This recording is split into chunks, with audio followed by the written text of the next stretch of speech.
Hi అండి, నమస్తే అండి. మీ అన్నపూర్ణ. ఈరోజు మనము తోటకూర ఎగ్ ఫ్రై చేసుకుందామండి. టేస్ట్ మాత్రం చాలా బాగుంటుంది.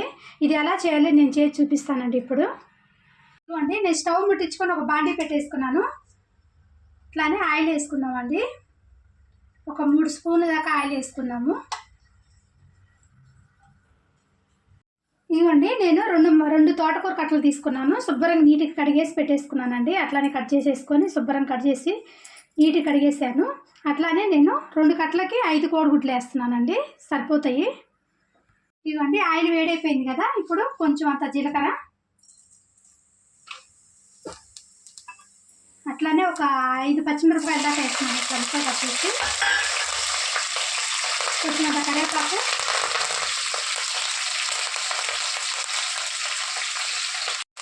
ఇవన్నీ వేగిపోయింది కదా. అట్లానే నేను ఒక 2 ఉల్లిపాయలు పెద్ద తీసుకొని కట్ చేసుకున్నాను.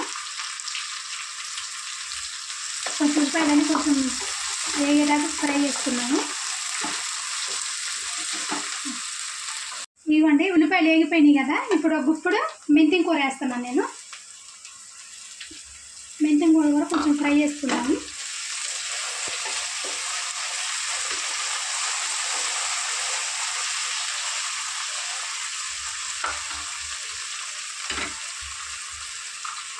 కొంచెం అంతా అల్లం వెల్లిగడ్డ పేస్ట్ అండి,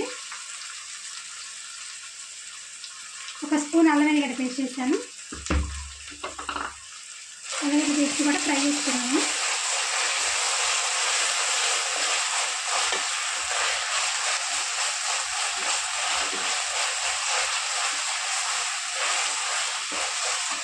తర్వాత కొంచెం పసుపు, ఒక 1/2 స్పూన్ పసుపు,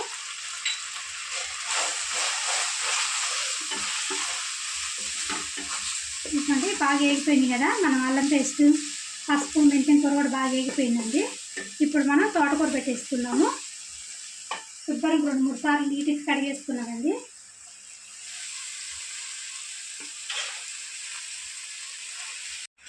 ఇదిగోండి, మనం తోటకూర వేసేసుకున్నాం కదా. సాల్ట్ చూసి వేసుకోవాలండి. మనకి తోటకూరలో ఉప్పు ఉంటుంది, అందుకని మనం కొంచెం తక్కువ వేసేసుకోవాలి. కావాలంటే సరిపోతే మనం తర్వాత కలుపుకోవచ్చు. కొంచెం తక్కువనే వేసుకోవాలి. నేనైతే 1 స్పూన్ వేసాను. మొత్తం కలిపేసుకున్నాం.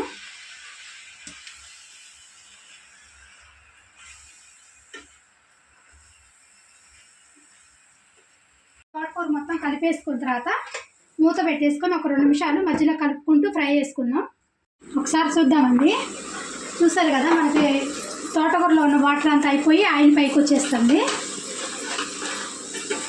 వాటర్ అంతా తినిపోయి ఆయిల్ పైకి వచ్చిందండి. ఇప్పుడు ఈ టైంలో కొన్ని ఎల్లిపాయలు రప్పండి. ఒక ఎల్లిపాయ మొత్తం ఇట్లా పొట్టులు చేసుకొని ఇట్లా వేసుకుంటే టేస్ట్ చాలా బాగుంటుంది, ఉడికిపోయి. అట్లానే నేను ఒక 3 టమాటాలు తీసుకున్నాను. ఈ 3 టమాటాలు వేసేసుకున్నాము. తోటకూరలో అంతా నీరంతా అయిపోయినాక వేసుకోవాలండి. ఇప్పుడు మన తోటకూరలో ఉడికిపోతాయి టమాటాలు. ఒకసారి ఇట్లా కలిపేసేసుకొని అట్లానే కారం వేసేసుకున్నాము. నేను కారం 2 స్పూన్లు వేసుకున్నానండి. మీరు చూసి వేసుకోండి, మీకు కారం తగ్గట్టు. ఒకసారి కలిపేసేసుకొని మూత పెట్టుకొని టమాటా కూడా మెత్తబడేదాకా కొంచెం ఉడికిచ్చేసుకున్నాము. వాటర్ అసలు పోయొద్దండి. మన తోటకూర టమాటాల వాటర్ తోటి కర్రీ మొత్తం అయిపోతుంది. ఫ్రై కాబట్టి మనకి దగ్గరికి అయిపోతుంది. టమాటా నీతో ఉడికిపోతుందండి. ఇప్పుడు మూత పెట్టేసేసుకొని మధ్యలో అప్పుడప్పుడు కలుపుకుంటూ ఒక 2 నిమిషాలు ఫ్రై చేసుకున్నాము.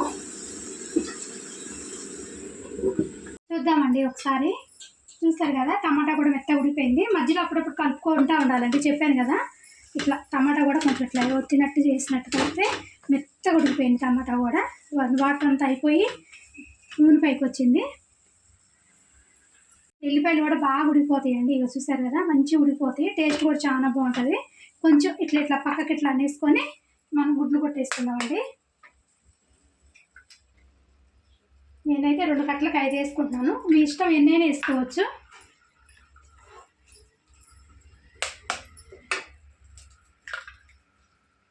ఇవ్వండి, ఇట్లా కొట్టేసుకోవాలి. మరి ఇప్పుడు మూత పెట్టేసుకోవాలండి.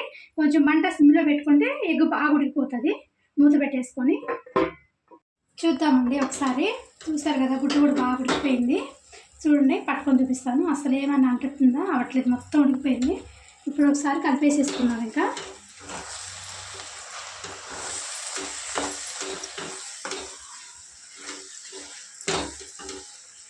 ఇట్లా కలిపేసుకోవటమేనండి. మీరు గుడ్లు కొంచెం పెద్దగా ఉంచుకోవాలనుకుంటే పెద్దగా ఉంచుకోండి, లేదు కలిపేసుకుందాం మొత్తం అనుకుంటే కలిపేసుకోండి. ఇట్లా కలిపేసుకున్న తర్వాత కలిపేసుకోవాలండి. ఇప్పుడు ధనియాల పొడి ఒక స్పూన్ దాకా ధనియాల పొడి వేస్తున్నానండి, టేస్ట్ బాగుంటుంది. అట్లానే ఒక హాఫ్ స్పూన్ జీలకర్ర పొడి, ఇంకేం మసాలా వద్దండి, ఇదే చాలండి. ఇంకా ఇవి కూడా వేసి కలిపేసుకున్నాము.